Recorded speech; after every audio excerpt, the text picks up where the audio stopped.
Bismillahirrahmanirrahim. Assalamualaikum warahmatullahi wabarakatuh. Waalaikumsalam warahmatullahi wabarakatuh. Innal hamdalillah nahmaduhu wa nasta'inuhu wa nastaghfiruh wa na'udzu billahi min shururi anfusina wa min sayyiati a'malina may yahdihillahu fala mudilla lahu wa may yudlil fala hadiya lahu. Asyhadu an la ilaha illallah wahdahu la syarika lahu wa asyhadu anna sayyidana Muhammadan abduhu wa rasuluhu la nabiyya ba'dah. Allahumma salli wa sallim wa karrim wa azim ala sayyidina Muhammadin wa ala alihi wa ashabihi haqqa qadrihi wa miqdarihi al-azim.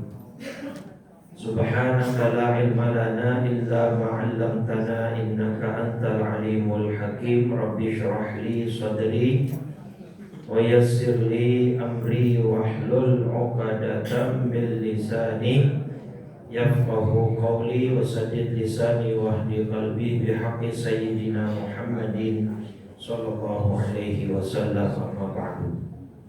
Ya ayyuhal hadirun wal hadirat, segenap pengurus DKM Masjid Baitul Muhajirin, segenap jamaah sholat subuh, alhamdulillah hari ini 9 Agustus 2025 bertepatan dengan 14 Syawal 1447 Hijriah. Allah masih memberikan kita nikmat iman Islam, panjang umur, sehat walafiat, taufik dan hidayah, sehingga kita masih bisa terus menjalankan berbagai macam aktivitas ibadah kita. Mudah-mudahan semuanya diterima oleh Allah Subhanahu wa taala. Salawat dan salam berupa senantiasa kita curah limpahkan kepada junjungan kita baginda Nabi besar Muhammad serta seluruh keluarga, para sahabat dan pengikutnya hingga yaumil qiyamah. Mudah-mudahan semua yang hadir kita kelak mendapat syafaat dari baginda Rasulullah sallallahu alaihi wasallam. Amin ya rabbal alamin. Itu jam ngaco ya? Kaget saya. Yang setengah lewat. Baik. Terakhir kita membahas surat Al-Adiyat, baru sampai ayat ke-5 ya. Insyaallah hari ini kita akan melanjutkan dari ayat ke-6 sampai ayat ke-11 terakhir. Bismillahirrahmanirrahim. Innal insana li rabbih lakanud. Sungguh manusia itu sangatlah ingkar kepada Allah, kepada Tuhan. Jadi ini sebuah statement dari Sang Khalik. Jadi memang manusia sifat dasarnya itu suka mengingkari, ya, suka mengingkari, suka tidak bersyukur. Jadi kanut ini nanti maknanya kalau dilihat ke tafsir Al-Baghawinya, ya, al-kanun alladzi ya'uddul masaiba wa yansa ni'amal katsirah. Jadi lawanannya kanut itu syakur, ya, kata Fudhal bin Iyad. Ya, kata Imam Hasan, kanut itu ya'uddul masaib wa yansa ni'am. Atau Fudhal bin Iyad pendapatnya alladzi ansatuhul khaslatul wahidatu minal isa'ah al-khisal al-kathirata minal ihsan. Ya,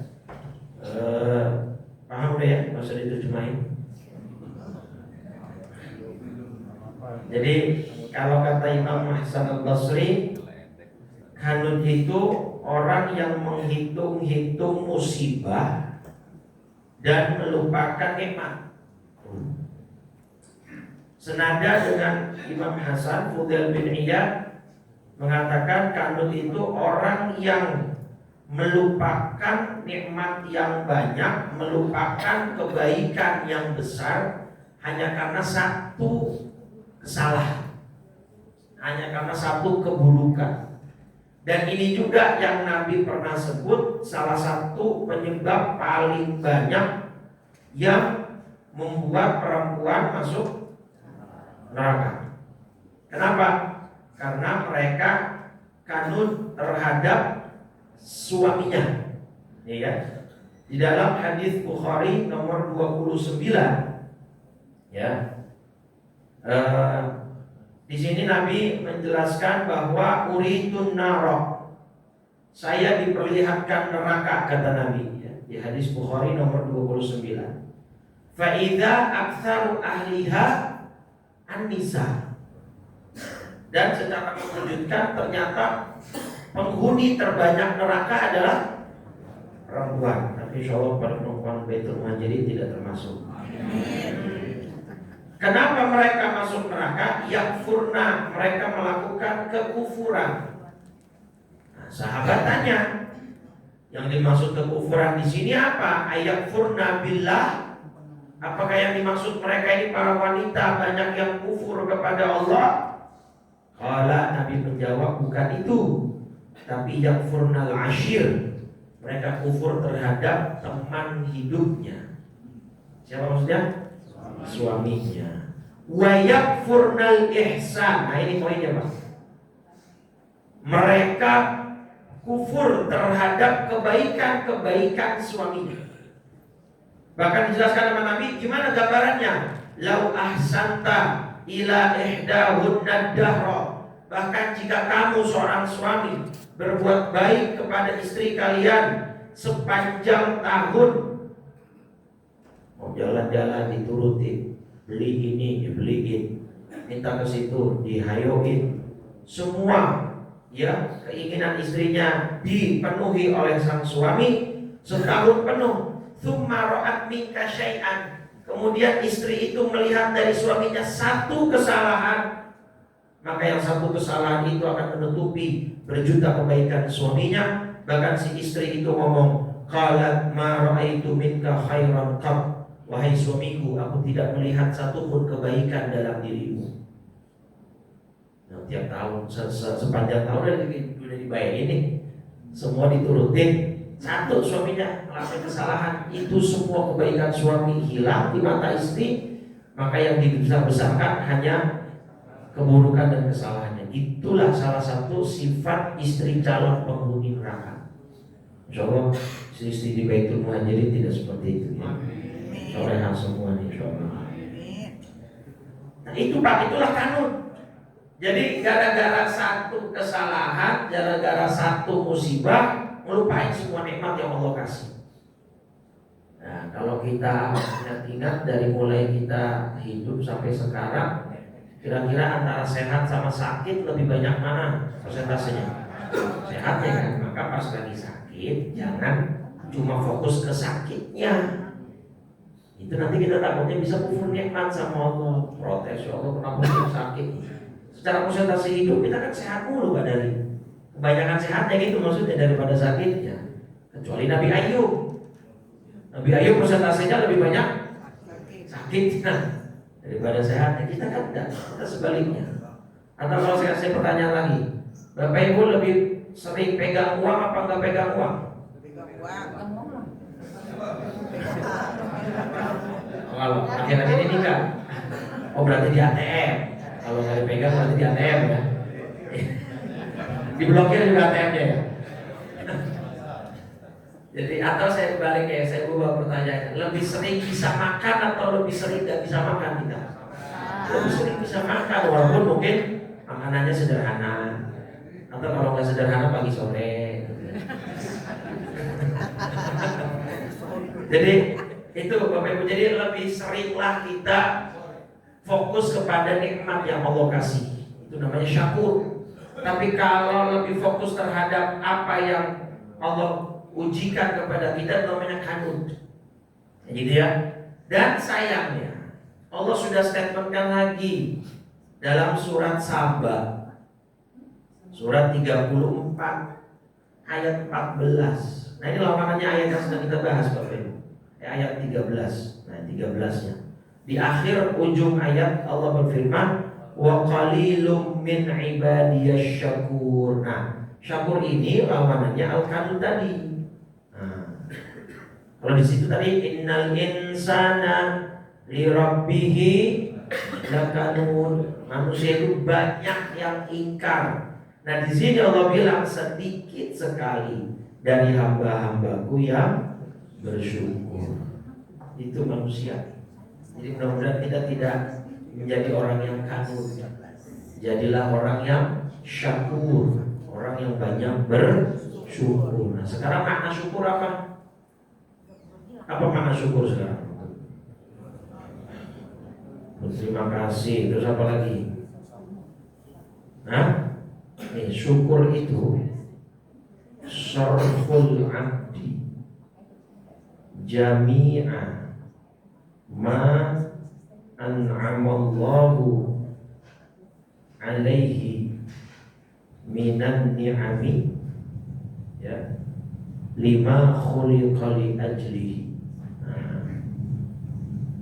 Syukur itu seorang hamba mengalokasikan seluruh nikmat yang Allah berikan untuknya atau kepadanya untuk tujuan penciptaan dia. Nah, apa tujuan penciptaan manusia? Nah, surat Al-Dzariyat ya, surat 51 ayat 56. Wa ma khalaqtul. Jadi simpelnya gini, syukur itu Anda menggunakan seluruh nikmat yang Allah kasih buat ibadah. Syukur. Anda punya sehat, kaki normal, kaki berfungsi, dipakai buat ke masjid. Ini namanya syukur. Anda punya mata, sehat, bisa melihat, dipakai buat baca WA. Ini baca WA juga kan? WA-nya kan isinya undangan pengajian. Iya. Dibaca buat Quran segala macam ibadah. Itu namanya syukur. Anda punya uang banyak disisihkan buat ke masjid, buat ke musola, buat ke sini dan situ. Itu namanya syukur. Jadi syukur itu umum sekali Bapak Ibu. Semua nikmat yang Allah kasih kita pakai buat ibadah. Itulah syukur. Nah, tapi ibadah juga jangan disempitkan maknanya. Ibadah itu kan dua dimensi, hablum minallah dan hablum minannas. Nah, itu kita lebaran jauh-jauh ke kampung silaturahim. Ibadah nggak berarti itu niatnya. Ibadah, syukur itu berarti namanya. Bawa kegembiraan, kebahagiaan ke orang tua di kampung, ya, kasih kejutan dan lain sebagainya. Itu namanya ibadah. Jadi syakur adalah orang-orang yang terus bersyukur atas nikmat yang diberikan untuk dia dan dia gunakan untuk beribadah. Itu namanya orang yang bersyukur. Orang kanut itu yang selalu melihat yang gak enaknya, yang diungkit selalu musibahnya. Lagi pula kalau selama kita hidup di dunia ini Pak, Bu, musibah gak mungkin selesai. Ya, itu tak saya bahas agak lebih dalam sedikit itu tuh. Cuma saya ingin mengatakan begini, Indonesia itu secara basically sudah punya potensi buat orang jadi orang syakur. Karena di Indonesia itu masih ada filosofi kalimat masih utuh. Betul? Ada orang kecelakaan jarinya putus satu. Apa dia bilang? Cuma satu. Coba kalau semua. Makanya kan kata orang dasar orang Indonesia musibah aja masih syukur. Nah itu Pak, itulah syukur itu Pak. Ada orang ketipu sama investasi bodong. Yang lain ada yang 25 juta, 50 juta, dia ketinggalannya 1 juta Pak. Yang 1 juta ngomongnya gimana? Untung cuma 1 juta. Yang lain ada yang lebih parah gitu. Itu namanya syakur. Jadi dia lebih fokus kepada sisi positifnya ketimbang negatif. Misalkan punya pasangan, bapak punya istri atau istri punya suami gitu kan. Nah, kurang menarik dilihat gitu ya. Wah, untung pasangan saya begini. Coba kalau menarik dilihat mungkin akan gampang untuk tergoda atau selingkuh atau segala macam. Jadi dia lebih fokus ke yang positifnya ketimbang yang negatifnya. Nah itu Pak, itu namanya syakur ya. Kalimat masih utuh itu lebih islami sekali Pak. Oke, nah sedikit saya mau kasih kalimat dari hikam Pak. Kitab Al-Hikam karya Imam Ibnu Athaillah. Ini saya ingin menekankan tadi ya, supaya kita tidak menjadi orang yang kanut. Beliau bilang ini di hikmah ke-24, la tastaghrib wuqu'al aqdar ma dumta fi hadhihi. Gak usah heran, gak usah kaget kalau kamu mendapati dunia ini banyak masalah, keruh, kotor, banyak problem. Kenapa? Selama kamu berada di dalam dunia ini, maka setiap hidup itu pasti akan terjadi sebuah masalah, problem. Jadi selama kita masih hidup di dunia ini, Pak, itu pasti akan terjadi. Betul kan? Setiap orang punya ujiannya masing-masing. Sekarang ini Syekh Putih ngasih perumpamaan yang bagus, Pak. Kita di dunia itu layaknya mahasiswa di ruang ujian. Mahasiswa di ruang ujian, Pak, dikasih waktu 3 jam untuk menyelesaikan persoalan, ya. Nah, maka selama 3 jam ini yang mahasiswa itu hadapi di dalam ruangan itu cuma apa? Cuma masalah, cuma persoalan. Yang dia lakukan cuma bisa menyelesaikan permasalahan itu. Kapan dia berpisah dari permasalahan itu, dari persoalan itu? Kalau dia sudah keluar dari ruang ujian. Tapi selama di dalam ruang ujian itu yang cuma 3 jam, isinya cuma apa? Ya masalah. Cuma yang dia bisa lakukan hanya menjawab, menyelesaikan, atau tidak sama sekali. Betul? Nah, ketika nanti orang ini, mahasiswa ini kemudian keluar, pilihannya cuma 2. Dia berhasil lulus dan dia memberikan gestur puas gitu ya, atau dia memberikan gestur tidak puas, ya mukanya sumpah gitu ya, karena dia nggak bisa jawab soal dan akhirnya dia bisa jadi gagal. Kita tuh layaknya mahasiswa itu, Pak. Kita di dunia ini memang di hadapan kita cuma ada masalah, Pak. Kita harus melakukan itu semua. Sekarang ini yang bisa jawab nih, ya, saya siap keluarin dompet. Dompetnya bukan dompet saya, tapi kita orang yang terkena beban syariat disebut Bapak Ibu wajib sholat. Anak kecil wajib sholat. Anak kecil wajib sholat kan? Kenapa? Belum balik. Kalau kita orang dengan gangguan jiwa wajib sholat kan? Kita wajib. Maka kalau ada orang waras nggak mau sholat, gampang suruh. Nah, kita yang terkena beban syariat disebutnya apa? Ayo, depannya M, belakangnya F. Depannya M, belakangnya F. Bukan mu'alaf orang baru masuk Islam. Untuk pelan ngomongnya itu.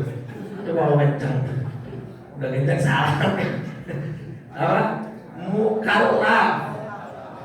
Aduh, si Bapak. Beda 1 huruf doang. Kalau mu'alaf ini tulisannya pakai hamzah, ya, mu'allaf tuh. Kalau kita mukallaf, ya, kita punya taklif, kita beban. Makanya bunyi ayat gimana? Allah tidak membebani seseorang kecuali melebihi dari kemampuannya. Tidak akan melebihi dari kemampuannya.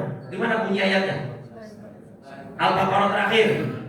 La yukallif. La yukallif. Kulfah, Pak, ada kulfah, ada beban.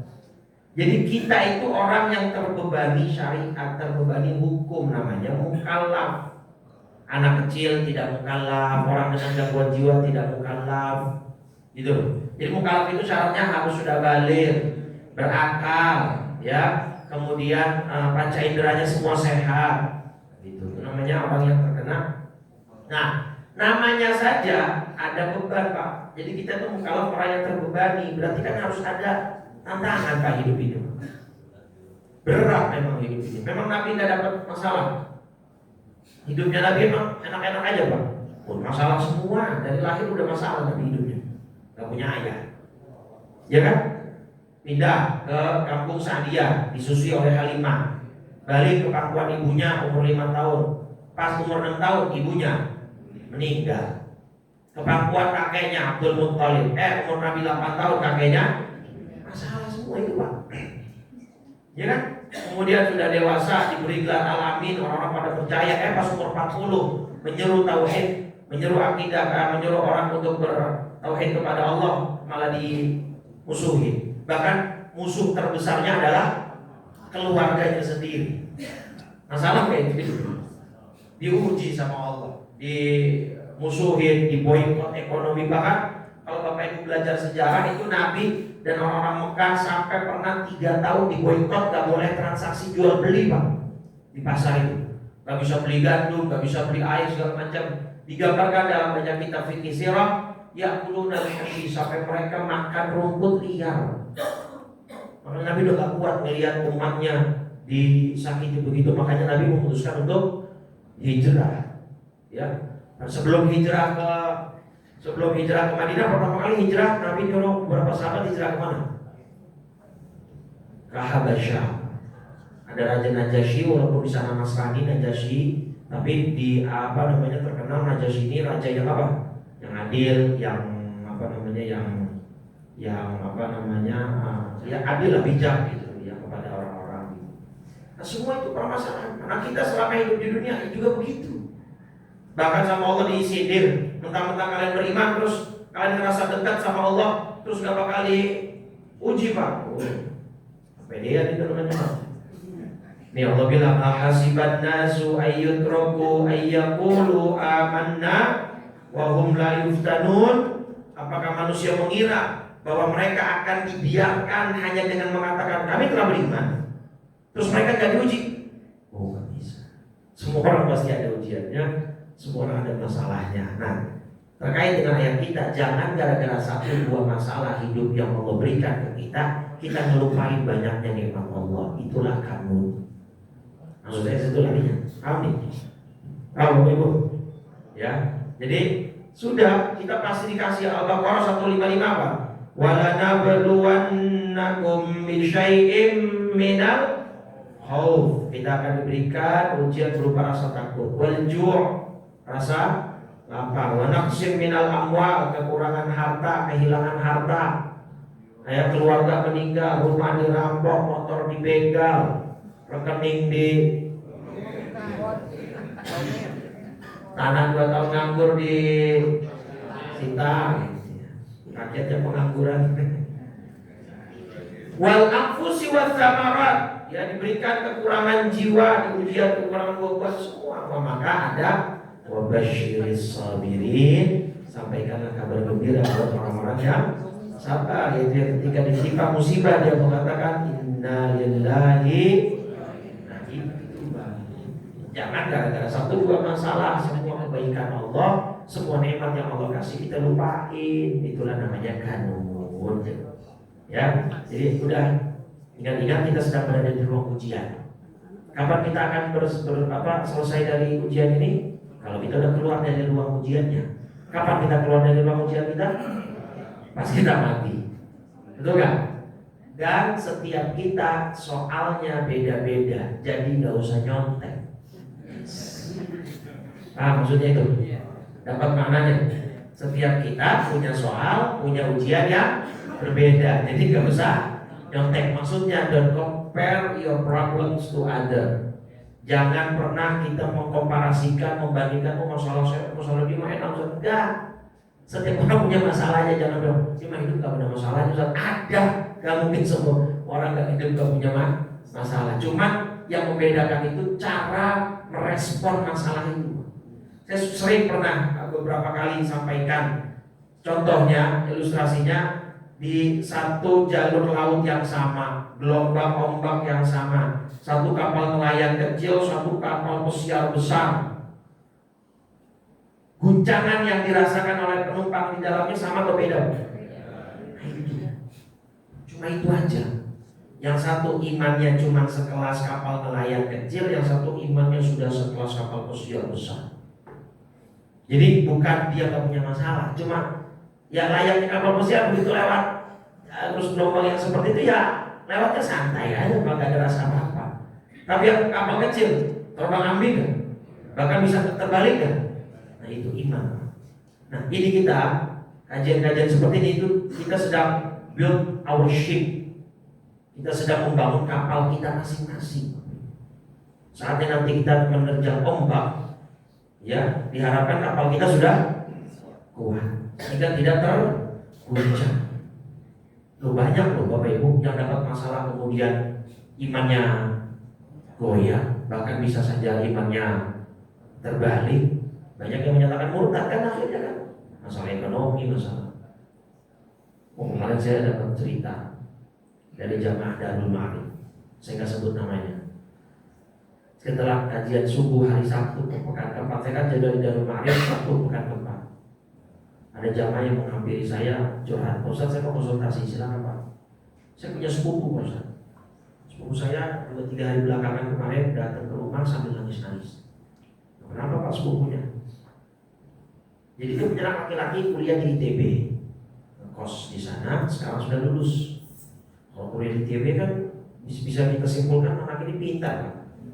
Cerdas gitu kan, di atas rata-rata lah. Terus kenapa masalahnya Pak? Nangis-nangis Pak sepupu saya. Ceritanya karena udah lulus, udah magang, anak ini pengen dijodohkan sama bapaknya. Dicarikan, dikenalkan. Kok responnya biasa-biasa aja, malah cenderung kayak gak berminat gitu. Apa mungkin gak senang, gak serap calon bapaknya. Terus bapaknya nanya, udah kamu cari sendiri nanti kenalin ke bapak gitu kan. Lama ditunggu gak pernah nanti. Begitu dapat beberapa belakangan waktu ini, anaknya membuat pengakuan yang mengejutkan. Pak, aku gay. Suku saya nangis Pak Ustaz di rumah saya. Seperti kesambar petir siang bolong Pak Ustaz. Padahal kata jamaah dari malam ini, saya kenal sepupu saya Pak Ustaz. Dia orangnya soleh, dia orangnya alim. Bahkan dari kecil anaknya diberikan pendidikan agama cukup. Dari kecil dimasukkan TPA, TPQ gitu. Kemudian ketika sudah sekolah sambil dipanggilkan Ustaz ke rumahnya ngaji gitu. Dan sekarang yang tambah parah, anaknya nggak mau diajak pulang ke Jakarta. Kemudian ketika orang tuanya menjenguk ke sana, ternyata sudah pindah kosan. Orang tuanya nggak tahu kos di mana, nggak dikasih tahu. Jadi kalau mau ketemu sama anaknya harus janjian di restoran, kalau nggak di kafe-kafe gitulah. Ternyata dapat info belakangan dari temannya, anaknya sudah satu kosan dengan pasangan gay-nya. Itu Bapak. Jadi ya ini kan ujian ya. Kalau orang nggak kuat gitu loh, nggak pernah terpikir kan pas orang tuanya kan akan anaknya ternyata kena gitu loh. Nah indikasinya atau kontaminasinya di kos-kosannya itu. Indikasinya. Nah ini sekaligus pelajaran kalau kita melepas anak ya, dan entah bekerja, entah pokoknya aliran lah dengan orang tua, entah kuliah, entah apa gitu ya, harus pastikan betul kita yang mengantar, kita yang cek ya bagaimana kondisi sekitarnya segala macam, itu bagian dari tanggung jawab kita gitu ya. Nah, tapi kalau sudah terjadi kan berarti itu sudah takdir, bukan berarti dia ditakdirkan ke Solo Muridoi, tidak sama sekali. Artinya buat si bapak dan orang tuanya ini kan ujian sekali Pak, gitu kan. Nah orang kalau nggak kuat-kuat iman, oh ini bisa anak saya ya Allah, kenapa saya bilang. Nah itulah pentingnya kita untuk terus build our ship, kita bangun terus kapal kita. Mudah-mudahan Allah berikan kita kekuatan untuk menghadapi segala macam ujian hidup yang memberikan kepada kita ya. Nah itu Pak Kanur, sayangnya Allah sudah statementkan kebanyakan manusia begitu, sangat tingkat.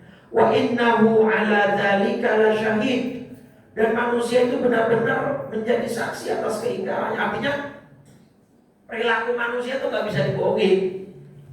Manusia itu kok saya nggak ingkar sama Allah, saya tetap bersyukur lah, perilakunya bertolak belakang kok. Ngakunya bersyukur tapi ibadah nggak pernah mau. Ngakunya orang Islam tapi disuruh sholat berat gitu kan. Ya, dan seterusnya. Nah itu manusia perilakunya benar-benar menjadi saksi atas hal itu sendiri gitu ya. Makanya nanti surat Yasin ayat 65 gimana? Nah itu dia. Surat 36, surat Yasin ya, ayat 65. Al-yawma nakhtimu ala afwahihim wa tukallimuna aydihim wa tashhadu arjuluhum bima kanu. Ini ada hadisnya di Sahih Muslim Pak. Nabi sampai ketawa begitu ayat ini turun. Sahabat bingung, kenapa ya Rasulullah kok ketawa? Iya, nanti kan mulut manusia ditutup ya. Yang ngomong apa? Tangan. Berarti kan gini, tangannya itu bersaksi atas dirinya sendiri, kan gitu. Kaki akan jadi saksi, ya akan mengiyakan gitu ya kan. Tangannya akan ngomong, kakinya akan memberikan kesaksian. Nah, di dalam hadis Sahih Muslim yang ketika tangan sudah berbicara, kaki sudah memberikan persaksian, mulutnya ternyata dibuka lagi Pak sama Allah. Setelah tadi sempat dikunci supaya nggak intervensi atas kesaksian tangan dan kaki, karena itu akan menjadi persaksian yang paling jujur yang pernah ada. Kalau sekarang kan saksi bisa segala macam lah. Gitu ya. Ini akan menjadi saksi yang paling murni dan jujur, mulut dikunci. Nah, ternyata setelah tangan dan kaki akan selesai memberikan persaksian, mulutnya dibuka lagi, Bapak Ibu. Nah, di situ Nabi ketawa. Kenapa kau ya Rasul ketawa? Mayudhibuka, apa yang membuatmu tertawa? Kata Nabi, ini mulut nanti akan ngomelin tangan dan kakinya sendiri. Kalau bahasa kitanya, kalian kenapa sih kok bukan belain diri sendiri, malah menjerumuskan kita ke dalam kebinasaan? Angkunna kuntu unadir. Padahal dulu di dunia, ini saya, kata mulut ngomong, saya padahal ngebelain mati-matian kalian supaya kalian gak disiksa. Artinya kan mulut gampang berbohong, lihai untuk bermutar-balikan fakta supaya gak kena hukuman. Artinya mulut rela berbohong untuk nyelamatin tangan sama kaki di dunia supaya gak dapat hukuman. Dan sekarang kenapa justru tangan dan kaki menyerang balik gitu, menyerang mulut? Kok sekarang kalian bukannya jadi nggak bisa diajak kong kali kong udah ternyata ya, kalau udah di akhir. Makanya Nabi ketawa gitu. Jadi mereka nanti masing-masing orang ribut sendiri antara mulut, tangan, sama kaki gitu. Berantem sendiri. Nah itu manusia akan menjadi saksi atas keingkarannya itu sendiri. 8. Wa innahu li'ubbil khairi lasyadid. Sesungguhnya cintanya manusia kepada harta benar-benar berlebihan. Apa maksud berlebihan? Dalam tafsirnya disebutkan aila bakhilun. Jadi maksudnya manusia cintanya kepada harta sangat berlebihan sehingga membuat dia menjadi kikil, bakhil, pelit, apalagi medit, koret, untuk gasirah, gitu. Pokoknya bahasa-bahasa itu. Bahkan kata anak santri, ada orang saking pelitnya, dosanya banyak, diminta gak dikasih Bang. Begitu dosa lu enak aja dosa gue. Dari saking apanya? Pelitnya, na'udzubillah ya. Jadi manusia itu terlalu cinta sama harta sehingga terlalu pelit akhirnya. Nah ini lagi-lagi sering beberapa kali kita sampaikan di majelis mulia ini tentang bagaimana kita mengikis, kita memerangi sifat pelit yang ada di dalam tubuh kita, di dalam diri kita. Semua orang punya potensi itu. Nabi aja doa kok, Allahumma inni a'udzubika min adzabi min Allahumma inni a'udzubika minal hammi wal hazan wa a'udzubika minal ajzi wal kasal wa a'udzubika minal jubni wal bukhl. Ya Allah, aku berlindung dari sifat pengecut dan dari sifat kikir. Nabi aja. Jadi siapapun punya potensi pelit. Bahkan mohon maaf, ustaz, ustazah, kiai bisa pelit ya? Bisa nggak? Bisa aja. Banyak lagi doang. Pengalaman kayaknya. Pengalamannya. Jadi nggak menjamin dia tahu dalil, dia tahu ayat, dia tahu hadis, gitu ya. Terus menjadikannya nggak menjamin. Semua itu bisa terjangkit di siapapun dan harus diperangi oleh siapapun. Cara memeranginya ya harus, kalau orang Betawi dulu cuma satu Pak doanya. Ya bukan doanya, caranya apa? Allahumma paksain. Kalau nggak dipaksain Pak, masalah terkait harta nggak akan keluar. Betul? Iya, zakat yang wajib, sedekah, infak itu yang sunnah nggak akan keluar, sulit. Karena memang sejatinya karakteristik manusia pengennya nambah. Zuyyina lin-nasi hubbus syahawati minan nisa wal banin wal qanatiril muqaddara. Apa artinya qanatiril muqaddara? Harta yang bertumpuk. Wah. Jadi pengennya hartanya bertumpuk, emasnya nambah, rekeningnya nambah, kendaraannya nambah, rumahnya nambah, istrinya. Saya nggak jawab ya, Bapak yang jawab. Manusia pengen selalu numpuk terus. Jadi ketika harus ngeluarin agak berat, agak susah. Itu sudah fitrahnya, maka harus kita lawan. Gak bisa kalau Ustaz aja saya sedekahnya kalau udah kaya. Ya kalau sekarang definisi kaya itu siapa? Kan akhirnya itu jadi apa? Jadi stimulusnya setan untuk membuat kita tidak berbagi pada akhirnya kan. Nah, kamu belum kaya nih. Jadi setan akan mendorong, jangan dulu deh, kamu masih perlu banyak kebutuhan, jangan dulu deh. Itu akan terus distimuluskan oleh setan begitu. Asyaitanu ya'idukumul faqra wa ya'murukum bil fahsya. Setan itu selalu menjanjikan apa? Ke memberikan rasa takut terhadap apa? Ya, supaya kita nggak sedekah.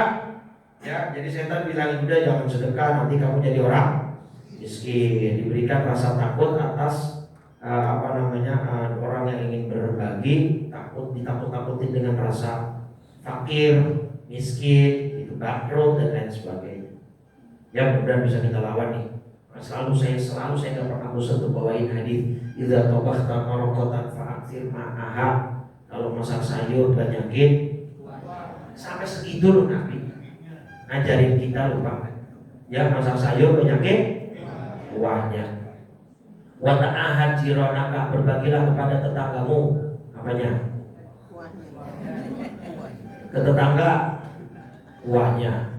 Sebentar praktekin ya. Ibu ya, masak sayur banyakin kuahnya, kasih tetangga enggak, ini saya masak sayur kuahnya kebanyakan. Dan itu sayurnya sayur bayam lagi jadi tuh kuah bening banget. Kata tetangganya, ini kuah sayur ya Bu, saya kira kobokan Bu. Ya Allah. Artinya apa sih Bapak Ibu ya Allah? Nabi itu ngasih tahu ke kita untuk jangan sampai gak berbagi sesulit apapun keadaan ekonomi kita, sampai segitu jauh. Apalagi ini ekonomi kita, masya Allah. Bapak Ibu kan duitnya ini kalau dilihat kayaknya nggak berseri lagi kan. Saya yakin di ATM banyak duit ini. Di ATM BCA ada duit, di ATM Mandiri ada duit, di ATM BSI juga ada duit. Betul nggak? Duit siapa? Ya ada duitnya. Jadi ayo Bapak Ibu, ayo lawan. Ya. Makanya kan kadang-kadang ada gerakan sedekah subuh, ada gerakan sedekah Jumat, gitu kan, ada gerakan orang tua asuh. Itu cuma inovasi yang membantu kita untuk mendobrak dan menabrak rasa sifat kikir kita. Ikutan setiap ada program-program itu sedekah subuh, ikutan. Jumat berkah, ikutan. Ikut adil, kemudian ada orang tua asuh, ikut adil, santunan, yatim duafa, ikut adil. Walaupun gak banyak, tapi kalau kita selalu ikut serta, itu akan lama-lama mengikis tuh. Sebab gak mungkin ada orang bisa ngasih ujung-ujung sejuta kalau sebelumnya gak pernah infak sedekah. 50.000, 100.000 sebulan gak pernah, terus ujung-ujung sejuta. Berapa? Orang teman saya yang pakai baju Jumatan, mau Jumatan pakai baju koko, kantong 2, 100, 10. Niatnya 10 buat amal, 100 buat beli nasi padang Pak. Pas lagi khutbah dia ngantuk, kotak amal lewat, temannya nyenggol, gelagapan, dia salah ngambil Pak. Yang masuk ya 100, baru tahu pas udah di nasi padang, bos lah salah naruh. Ya Allah posat nyesel 2 bulan gitu dia. Gak selesai gitu. Ya Allah. Atau saya jangan-jangan kalau kenal DKI minta kembalian. Kembali lagi ke Bapak, kembali pas 95. Salah masuk. Ya Allah, nggak bisa semua orang punya potensi pelit. Itu saya garis bawahi, siapapun orang ya punya cikal bakal dan potensi pelit. Itu fitrah manusia. Cuma nanti bagaimana tinggal dia melawannya atau bahkan menutup rapat-rapat sifat itu. Ada apanya semua punya sifat itu. Maka harus kita lawan ya. Mudah-mudahan kita jadi orang-orang yang dibimbing oleh Allah untuk bisa mendermakan sebagian harta kita. Bahkan kalau Nabi itu Pak, gak pernah, Nabi itu kalau ngasih belum berhenti kecuali yang Nabi punya habis. Kira-kira kita bisa gak? Sampai ke tempat, sampai ke level itu bisa gak kira-kira? Kayaknya kagak mungkin Pak. Kalau sama kincong udah sampai habis Pak, yang kita punya baru berhenti berbagi. Gak mungkin kayaknya Pak. Susah itu ya. Jadi Nabi itu baru berhenti berbagi kalau Nabi punya Nabi habis nih hadisnya. Bukhari nomor 1469, Muslimnya 1053. Jadi ceritanya ada sekelompok manusia, sekelompok sahabat dari golongan Ansor meminta kepada Nabi, fa'atahu, Nabi kasih. Tsumma sa'aluhu, minta lagi kelompok yang lain, fa'atahu, Nabi kasih lagi. Lihat kalimatnya, hatta nafida ma'indahu, sampai yang Nabi punya habis. Uang habis, makanan habis. Bahkan Nabi ngomong, ma yakun min khairin falan addakhirahu ankum. Kalau saya masih punya, nggak mungkin saya sembunyikan. Nabi level berbagi. Jadi level berbaginya Nabi baru berhenti kalau memang sudah habis. Kita kayaknya belum, atau bahkan nggak mungkin sampai habis. Ada nggak mungkin. Sebagian aja masih susah naik ulur. Berangkat dari rumah bawa uang 100 membuat infak masjid. Jalanan mikir lagi kayaknya kebanyakan 100. Cahi dulu udah jadi 50. Ya 50.000 aja dah, kayaknya cukup 50.000 hari ini. Setan lagi mikir lagi, 50 kayaknya masih banyak kan. Tapi jalanan akhirnya 20 aja dah gitu. Jadi itu Pak. Jadi ya Allah sallallahu alaihi wasallam, Nabi begitu baik pada umatnya Pak ya. Da afala ya'lamu idza bu'thira ma fil qubur. Maka tidaklah dia mengetahui apa yang akan dialaminya apabila dia dikeluarkan, ya apa yang ada di dalam kubur. Jadi orang mati maksudnya di hari kebangkitan. Apa yang kita pelitin Pak, besok apa akan dikalungkan di leher. Al-Imran 180. Sayutawwaquna ma bakhilu bihi yaumal qiyamah. Ya, orang yang kikir itu besok hartanya yang mereka kikirkan itu akan dikalungkan di lehernya. Jadi mereka nggak tahu manusia apa dampaknya bagi yang kikir. Mereka mengira kikir itu baik, ya, padahal kikir itu buruk. Kenapa manusia mengira kikir itu baik? Karena anggapan dia dengan dia kikir duitnya utuh, tidak berkurang, bahkan cenderung bertambah. Dia ngiranya itu baik dengan uang yang sebanyak itu, dengan harta yang sepertumpuk itu.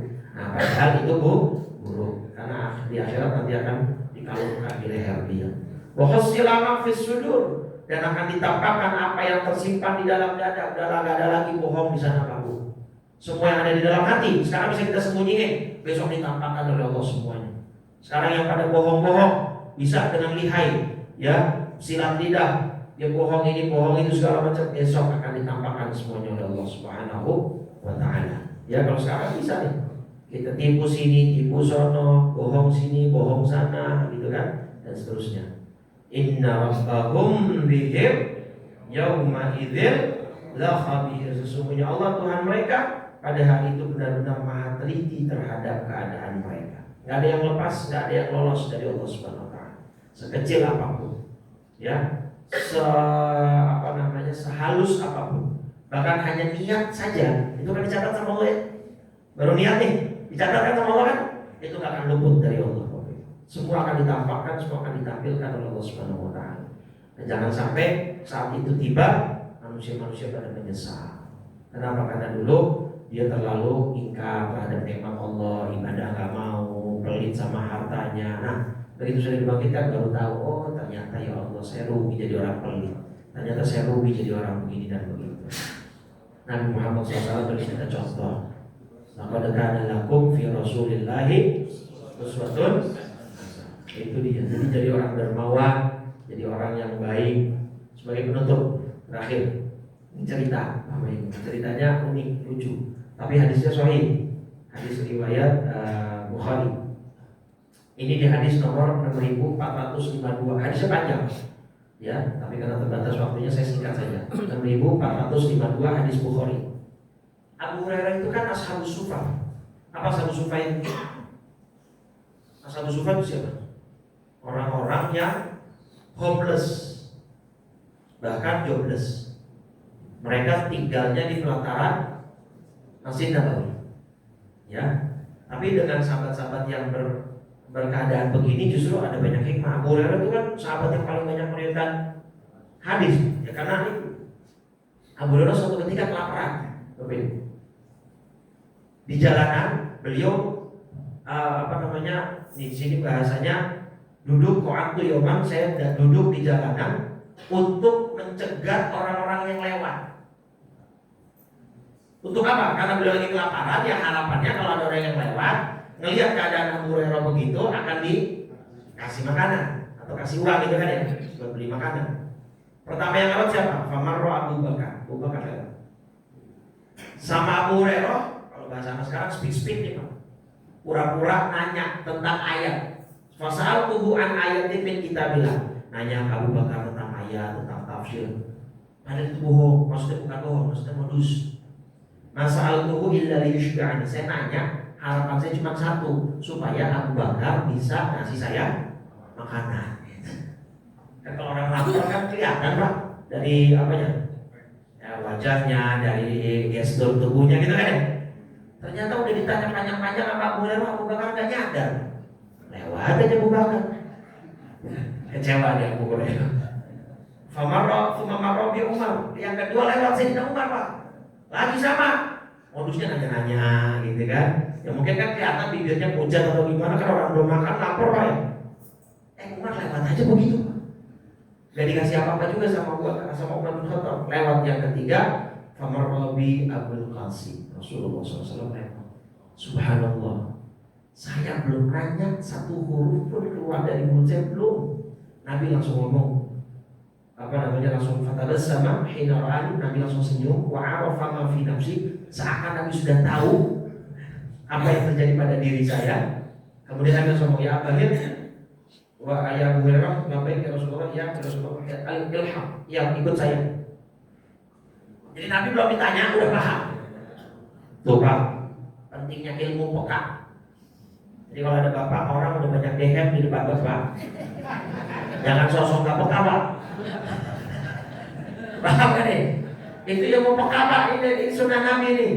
Orang udah tahu bapak nyuruh apa, minta tolong apa, DM udah kenceng banget Pak. Berarti itu kurang uangnya maksudnya gitu. Atau bapak belum ngasih.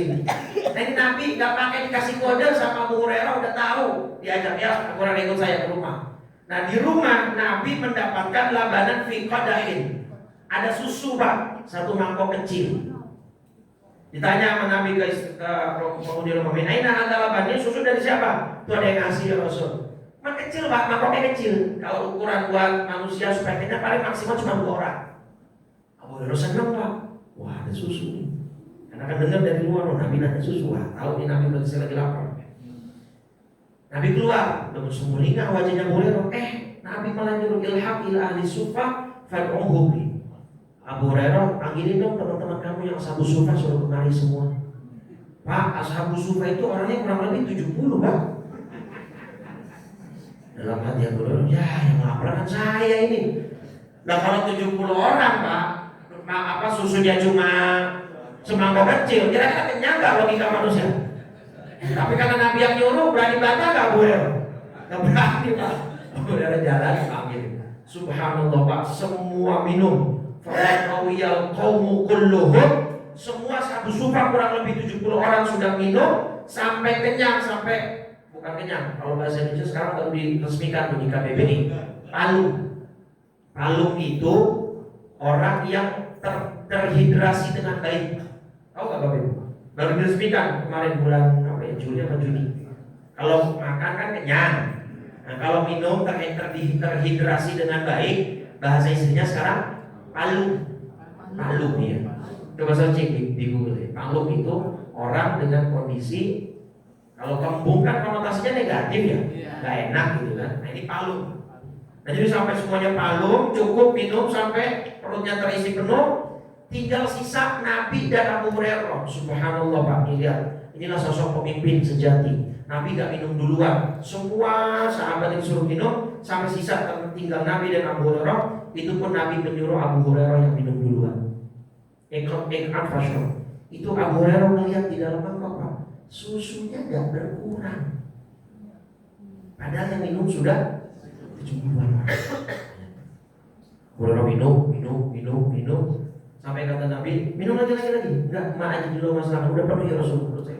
Kemudian fakta itu berqadah, dikasih mangkoknya ke Nabi sama Abu Hurairah. Fahamidallah, Nabi menyebut nama Allah, mengucap hamdalah, bersama membaca bismillah dan bersyaribal fadlah, dan Nabi minum sisanya. Itu baru pemimpin Pak. Nabi minum sisanya. Setelah sahabat semua kenyang. Jadi kenyangin rakyat dulu Pak. Nah kalau di negeri sono kan beda. Di negeri sono yang kebanyakan korupsinya gitu kan. Jadi kenyangin perutnya sendiri dulu, rakyat itu bodoh amat. Ini Nabi, hadis Bukhari.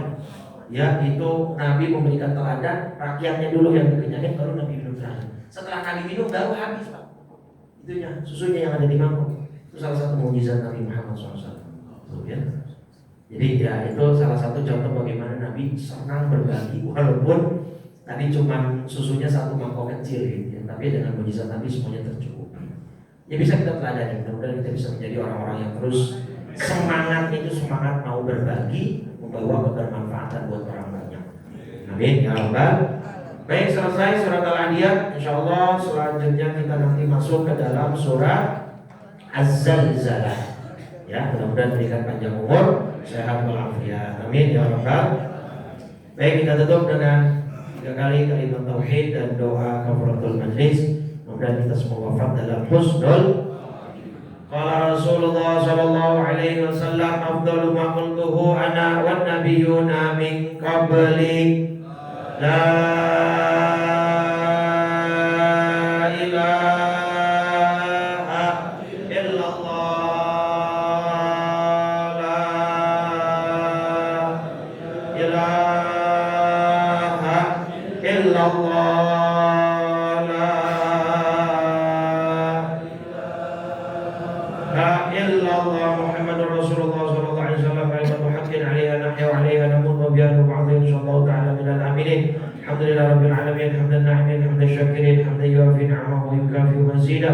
Ya Rabbana lakal hamdu kama yanbaghi li jalali wajhikal karim wa li'azimi sultanik. Allahumma shalli ala sayyidina Muhammadin wa ala alihi wa sahbihi ajma'in.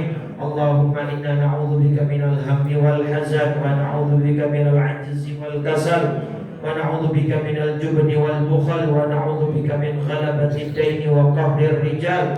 Allahumma inna nas'aluka imanan da'iman wa nas'aluka yaqinan shadiqan wa nas'aluka ilman nafi'a wa nas'aluka amalan shalihan mutaqabbala wa nas'aluka rizqan halalan wasi'an thayyiban mubarakan wa nas'aluka al-'afwa wal 'afiyah wa nas'aluka tamamal 'afiyah wa nas'aluka syukra 'ala al-'afiyah wa nas'aluka al-ghina 'anil nas. Allahumma ati nufusana taqwaha wa zakkiha anta khairu man zakkaha anta waliyuha wa maulaha bi rahmatika ya arhamar rahimin. Ya muqallibal qulub tsabbit qulubana wa quluba auladina wa banatina ala dinika wa ta'atik. Rabbana atina fid dunya hasanah fil akhirati hasanah wa qina adzabannar. Shallallahu ala sayyidina Muhammadin wa ala alihi washabbihi wasallam.